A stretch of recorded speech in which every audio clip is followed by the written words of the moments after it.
یہ بات جناب محمد مصطفیٰ سب کہہ دیں صلی اللہ تعالیٰ علیہ وآلہ وسلم نے اپنی بیٹی کو سمجھا دی۔ جب آپ اپنی بیٹی سیدہ فاطمہ الزہرا رضی اللہ تعالی عنہا کے مکان پر گئے،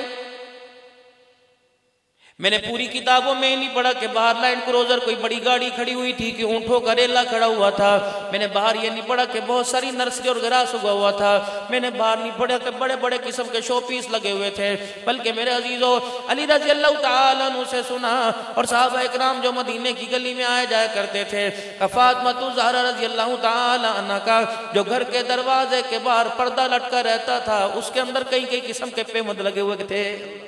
یہ نبی کی بیٹی کا مکان ہے جس کو جگر کا ٹکڑا کہا حضور نے۔ اسی بیٹی کے دروازے پہ جا کے دستک دے گی، من دق الباب، کون دروازے پر؟ آواز اندر باہر سے دے دی، انا محمد الرسول اللہ،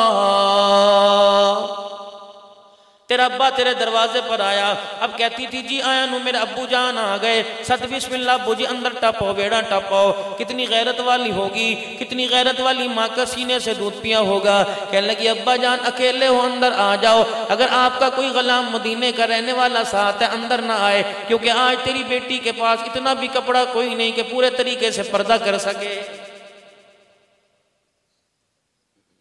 سیدہ عائشہ رضی اللہ تعالی عنہ سے مدنی کریم صلی اللہ تعالی علیہ وسلم نے فرمایا تھا، اے عائشہ کیا تیرا دل کرتا ہے، کیا تیری پسند ہے، کیا تیری چاہت ہے کہ تو میرا ہاتھ پکڑ کے جنت میں میرا ساتھ جائے؟ اللہ اکبر، اے عائشہ تیرا دل چاہتا ہے کہ تو جنت میں میری ساتھی بنے، میری رفاقت میرا ساتھ نصیب ہو جائے؟ کملی والے یہ کیسی آپ نے بات کر دی، کون نہیں چاہے گا کہ جنت میں آپ کا ساتھ نصیب نہ ہو؟ پتہ ہے رحمت والے نبی نے یوں فرمایا تھا کہ تہجد کے سجدے زیادہ کیا کر، یہ یوں کہا تھا نماز زیادہ پڑھا کر۔ رحمت والے نبی صلی اللہ علیہ وسلم نے ارشاد فرمایا، اے عائشہ اگر جنت میں میرا ساتھ چاہتی ہے تو تن کے اوپر سے اس وقت تک کپڑا نہ اتارنا جب تک تیرے کپڑے پہ پیمند نہ لگ جائے۔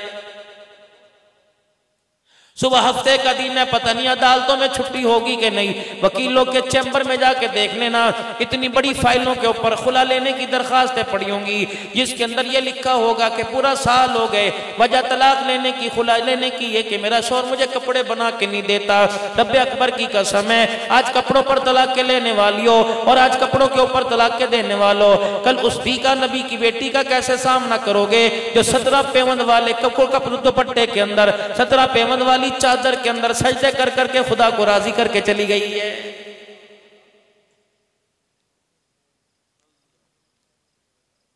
آپ کے میرے آگے آج جمعے کی نماز کے بعد کتنے قسم کی سالن پڑے ہوئے تھے، آج میری مرضی کا سالن بنا ہوا تھا، کسی نے گوشت پکوایا، کسی نے سبزی پکوائی، کسی نے میٹھا بھی تھوڑا سا منہ کا ذائقہ تبدیل کرنے کے لیے، کسی کے چٹنی سلاد اچار بنا ہوگا، کسی نے اپنے گھر کے اندر میٹھا سویٹ ڈش بنائی ہوگی، کسی نے اس کے بعد لمکا سوڈا اسپرائٹ کی بوتل پی ہوگی۔ رحمت دو عالم صلی اللہ تعالی علیہ وسلم اپنی بیٹی کے دروازے پر اپنی بیٹی کے ویڑے میں جا کے بیٹھ گئے۔ اتنی دیر میں سیدہ فاطمہ الزہرا ایک روٹی کا ٹکڑا ہاتھ میں پکڑ کے لے آئی۔ اللہ کے پاک پیغمبر نے یہ نہیں پوچھا صبح پکی تھی یا رات پکی تھی، آپ نے یہ نہیں پوچھا دیسی گھی میں پکی یا مکھن کا پیڑا تھا یا ڈالڈے میں پکی، فرمایا بیٹی یہ ٹکڑا تجھے کہاں سے ملا؟ کہ ابا جان 3 دن کے بعد ایک روٹی ملی تھی، آدھی میں نے کھا لی، آدھی اپنے ابا کے لیے رکھ دی۔ حضور کی آنکھوں میں آنسو آ گئے، فرمایا بیٹی خدا تیرا بھلا کرے، تجھے روٹی کھاتے کھاتے ابا یاد آ گیا، اگر تجھے باپ یاد نہ آتا تو چوتھی رات بھی تیرے باپ کی بغیر روٹی کھائے گزر جاتی۔